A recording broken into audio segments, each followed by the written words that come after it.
நெல்லை மாவட்டம் பனங்குடியில் பள்ளி மாணவன் வெட்டிக்குலை என்ற அண்மை செய்தியை நாம் பார்த்து வருகிறோம். கடந்த 5ஆம் தேதி பள்ளி மாணவன் லட்சுமணனை கஞ்சா போதையிலிருந்து இளைஞர் வெட்டிய நிலையில் அவர் மருத்துவமனையில் அனுமதிக்கப்பட்டு சிகிச்சை அளிக்கப்பட்டு வந்த நிலையில் தற்போது சிகிச்சை பலனின்றி அவர் உயிரிழந்திருக்கிறார்.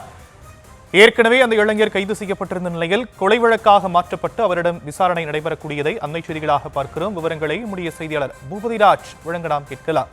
பூபதிராஜ், விவரங்கள். ஷாம், வணக்கம். அதாவது நெல்லை மாவட்டம் பனகுடியில் 10ஆம் வகுப்பு மாணவனுக்கு கடந்த 5ஆம் தேதி அரிவாள் வெட்டு விழுந்தது.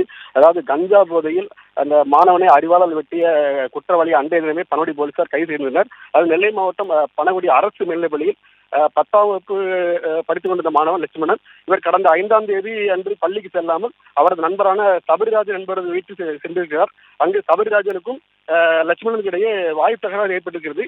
இந்த வாயு தகராறு முற்றிய நிலையில் மாணவன் லட்சுமணனை சபரிராஜன் தரமாரியாக அரிவாளால் வெட்டியிருக்கிறார். அரிவாளால் வெட்டியது மட்டுமல்லாமல் அருகிலுள்ள மருத்துவமனையில் சபரிராஜனை அனுமதித்திருக்கிறார். இதனிடையே அங்கு முதலில் சிகிச்சை அளிக்கப்பட்டு மேல் சிகிச்சைக்காக கன்னியாகுமரி மாவட்டம் ஆசாரிப்பள்ளம் மருத்துவமனையில் மாணவன் லட்சுமணன் அனுமதிக்கப்பட்டிருந்தார். இதனிடையே மாணவனை வெட்டிய சபரிராஜனை பனகுடி போலீசார் கைது செய்து விசாரணை மேற்கொண்டு வந்தனர். இந்த நிலையில் சிகிச்சை பலனின்றி இன்று காலை மாணவன் லட்சுமணன் உயிரிழந்தார். இதனிடையே கொலை வழக்காக மாற்றி பனகுடி போலீசார் விசாரணை மேற்கொண்டு வருகின்றனர்.